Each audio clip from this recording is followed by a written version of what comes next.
Hey everyone! We've been working with our new chord D minor for the past couple of videos, and I think we're getting the hang of it. But I also think now is a good time to move on and complete our key of C chord collection. And what do I mean by that? Well, remember that when we learned how to label chords, we also learned that in any major key, the 1, 4, and 5 are always major, and the 2, 3, and 6 are always minor. Plus, we learned not to mess with the 7 for now. Keeping that in mind, we have a chord for each of our notes, except for 1. E is sitting there looking very lonely and feeling left out, and we can't have that. So let's figure out what chord goes there. Given that E is the third note in the key of C, and the 3 chord is always minor, we can deduce that our new chord shall be E minor. And with this chord, our collection of key of C chords is complete. Though not really complete, as I haven't shown you how to play it yet. So I better get to that. Here's the diagram for E minor. You might notice something. This is not based off the A minor chord or F chord in any way. We are moving our fingers to a completely new place, though we can still use the stickers as landmarks. First finger goes here, second finger goes here, and third finger goes here, making a nice diagonal pattern, which is another helpful way to remember this chord. I like to call it the diagonally chord. Let's give this a try. I personally find it helpful to lead with my first finger. Once that's in the right place, the other fingers can fall in line, in diagonal line. So, making sure that each string sounds nice and clear. Let's play this 8 times quarter note strum. Ready? 1, 2, 3, 4.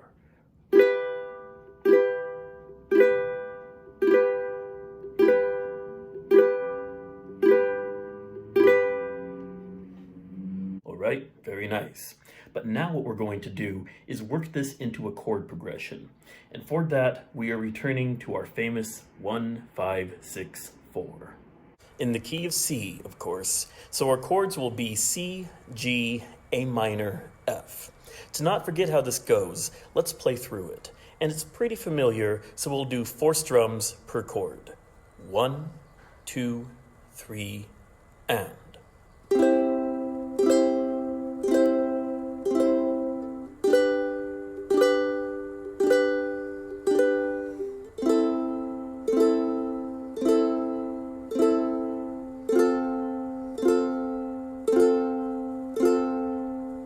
Easy enough. So what we're going to do now is work our E minor chord in right here. Let's give this a try, again with 4 strums per chord. 1, 2, 3, and.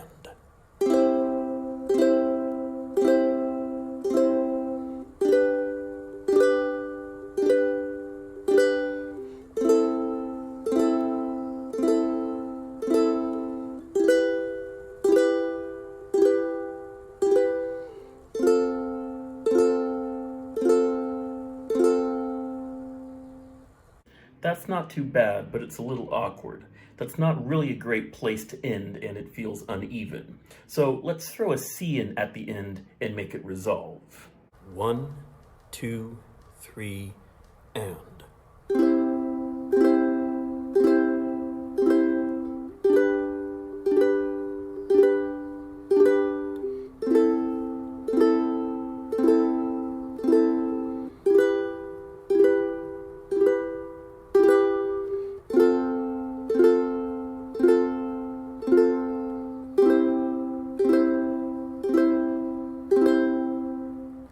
Okay, that sounds nice too, but it'd be even better if it could loop around to the beginning, and resolving the chord progression makes that kind of difficult.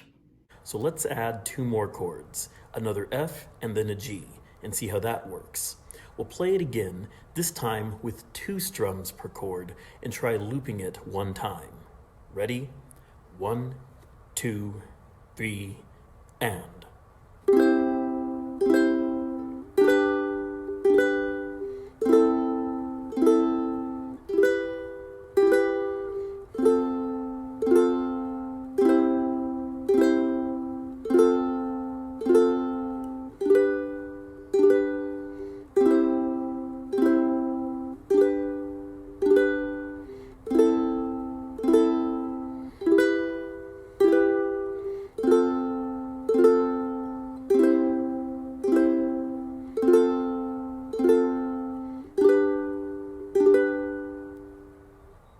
that sounds pretty good.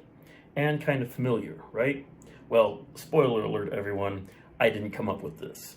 It's a pretty famous chord progression, and we're just about ready to attach it to a song. And for that, we're going to need to go back in time. Way back in time, over 350 years ago, to 1653.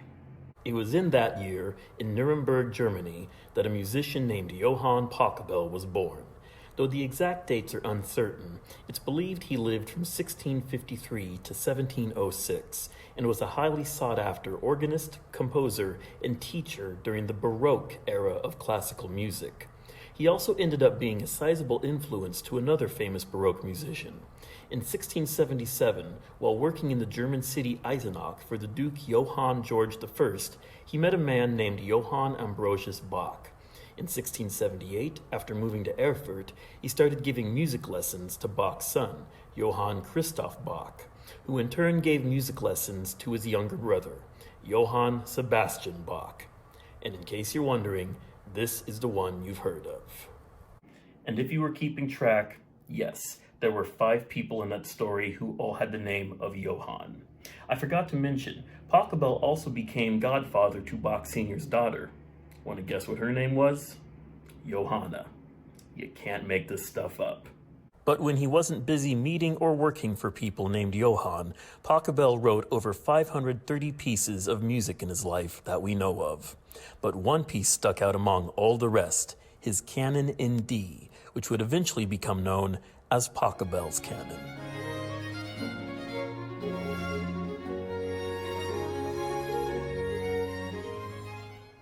That should have sealed the deal on his fame and legacy, right? Well, it didn't quite start out that way.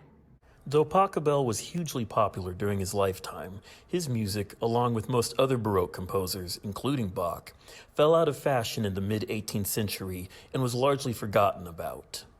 It wouldn't be until nearly 200 years later that people would remember his Canon in D. And it's almost single-handedly because of a French conductor named Jean-François Paillard. In 1968, Paillard had his orchestra record a version of the canon that was much slower and more flowing than it was originally thought to have been played. It gave the music a romantic feeling that was immediately appealing and soon became a staple at weddings. In 1980, Paillard's recording was featured in an Oscar-winning movie called Ordinary People, and the piece went from being a nice song someone named Pachelbel wrote to becoming the Pachelbel's Canon. Apart from weddings, the music, and in particular the chord progression, took on a life of its own and started showing up in pop and rock songs. To name a few, Basket Case by Green Day, Don't Look Back in Anger by Oasis, Graduation Friends Forever by Vitamin C, and Memories by Maroon 5. A music producer named Pete Waterman said in 2002 that the canon was almost the godfather of pop music, because we've all used that in our own way for the past 30 years. But before that even happened, and before the 1968 recording, it managed to sneak into our ears as a Christmas song, serving as the chord progression to Jolly Old St. Nicholas in 1874. The Trans-Siberian Orchestra must have thought this was a good idea too. They remade the piece into their 1998 song, Christmas Canon. Of course, there's a small problem we might have overlooked here. As I said, this was Pachelbel's canon in D, meaning key of D, which is a key we don't have any experience with yet. But in actuality, this isn't really a problem because we learned that with Roman numerals, the real secret to a chord progression isn't within the chords themselves, but how they relate to one another. In other words, what the Roman numerals are. And if we lay out the chords to Pachelbel's canon as Roman numerals and change the tonal center, or the 1, from D to C, then we find that these are all chords that, with the addition of E minor, we can now play. So given that we've now changed the key so it works with our chords, we're not going to be able to play along with traditional recordings. Instead, I've worked up a simpler piano version for us to play with. But don't worry, I've kept the parts you would recognize. So let's give this a try. Let the chord progression go through once, and then jump in with me. 2 slow strums per chord, quarter note pulse. Ready?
as always, practice as much as you need to or want to.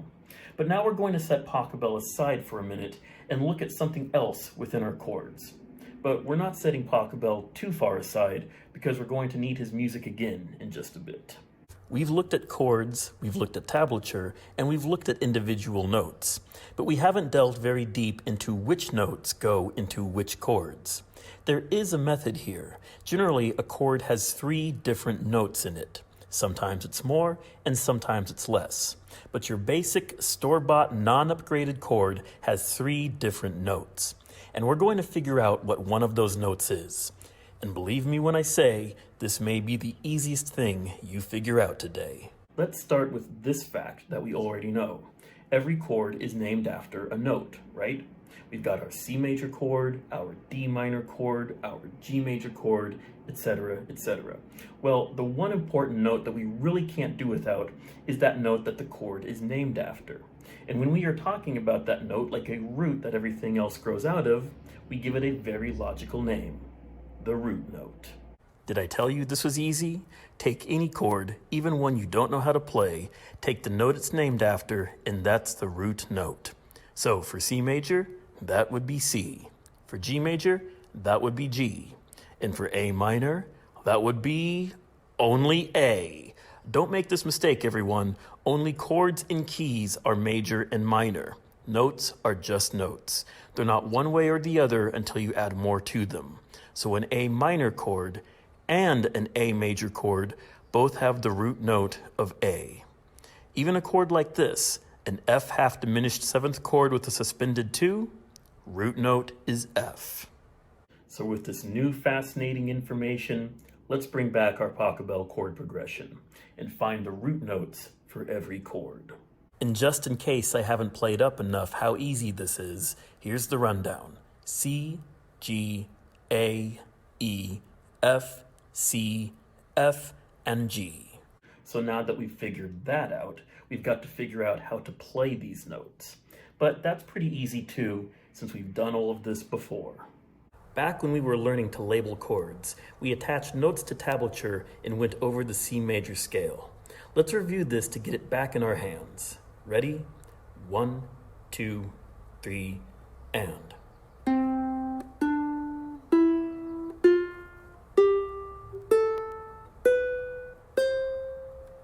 Now, remembering the order of the root notes, let's pick out the tablature we need. We'll start with the high C, then G, A, E, F. Then we'll use low C, F, and then G again. Why use high C first and low C second? The answer is pretty simple. I think it sounds better and goes along nicer with the music. You could play high C both times or low C both times, or start with low C instead. Either way, you're still playing the root notes. But to me, it sounds a little better to start with high C. As in many things in art, sometimes it comes down to taste. Let's try this again 2 times through, playing each note as a half note, and then let's resolve by going to high C. Ready? 1, 2, 3, and 1, 2, 3, 4, 1, 2, 3, 4, 1, 2, 3, 4, 1, 2, 3, 4, 1, 2, 3, 4, 1, 2, 3, 4, 1, 2, 3, 4, 1, 2, 3, 4, 1, 2, 3, 4. Very nice, everyone. And now we're going to try one final trick.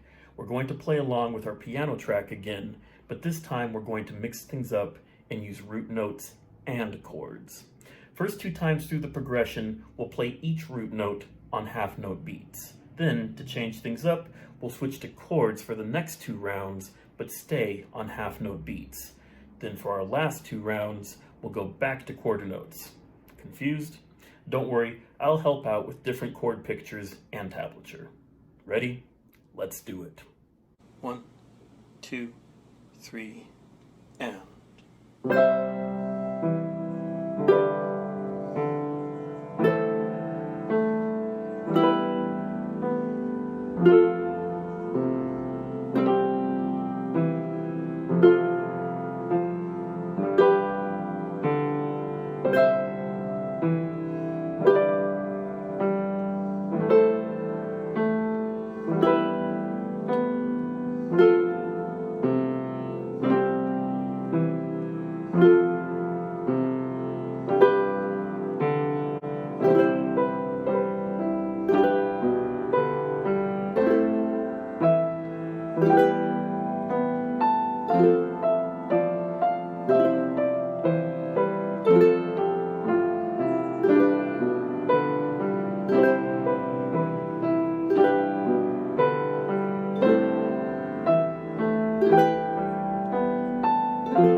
Alright, good work. We've learned two important things in this video, the E minor chord and root notes. Not to mention we got acquainted with Mr. Pachelbel. Now, in our next video, we'll see if we can find some songs where we use all 6 of the chords that we've learned so far. And we're going to revisit the practice in C exercise again.